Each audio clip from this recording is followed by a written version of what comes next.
거짓 없고 아름다운 대자연의 섭리를 통해 하나님을 깊이 알아갈 수 있는 계절 앞에 모든 이름 위에 뛰어나신 주 하나님을 찬양하며 5월 넷째 주일을 주님 앞에 올려드리며 예배합니다.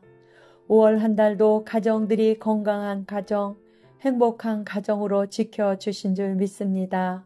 하오나 여러 가지 이유로 깨어진 가정도 점차 늘어나고 있습니다. 어린이들이 제대로 보호를 받지 못하는 가정도 있습니다. 시설 가운데 맡겨진 우리 아이들이 구김없이 잘 자라나는 다음 세대로 일어나게 하옵소서. 오늘도 우리의 예배 가운데 찾아오셔서 임재하여 주옵소서.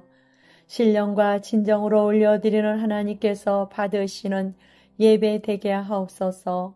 한 주간도 풍성한 감사로 삶을 살아내기보다는 불신과 원망과 판단과 정죄함으로 살아온 것을 고백합니다.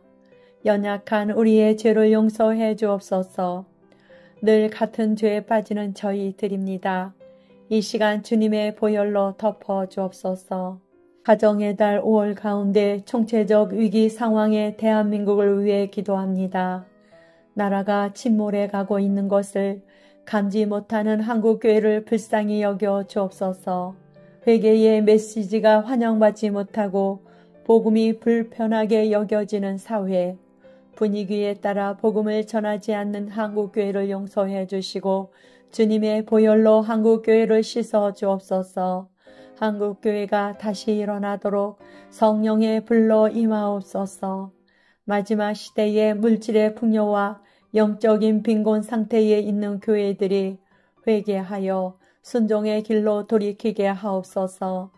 나라의 어려움은 교회된 우리가 말씀 가운데 순종함으로 살아내지 못하고 빛과 소금의 역할을 잘 감당하지 못한 탓입니다.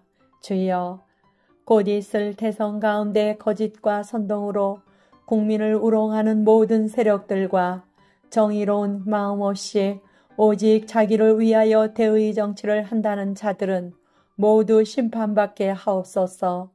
국민들이 기도하며 말씀 가운데서 분별하여 하나님의 뜻에 가장 합한 자를 대통령으로 선출하게 하옵소서. 모든 악법들과 차별금지법이 폐지되게 하시고 올바른 법안을 만들어 가게 하옵소서. 하나님의 은혜를 알지 못하고 배도와 타락의 길을 서슴없이 걸으며 회개치 않는 이 나라의 위정자들을 불쌍히 여겨 주옵소서. 국가 지도자들이 하나님을 경외함으로 하나님의 공의와 정의가 강물처럼 흐르고 자유와 진리가 숨쉬는 나라로 성령의 기름을 부으심으로 이 대한민국이 세계 열방의 선교를 위해 대제사장의 국가로 쓰임받는 통일한국, 선교한국이 되게 하옵소서.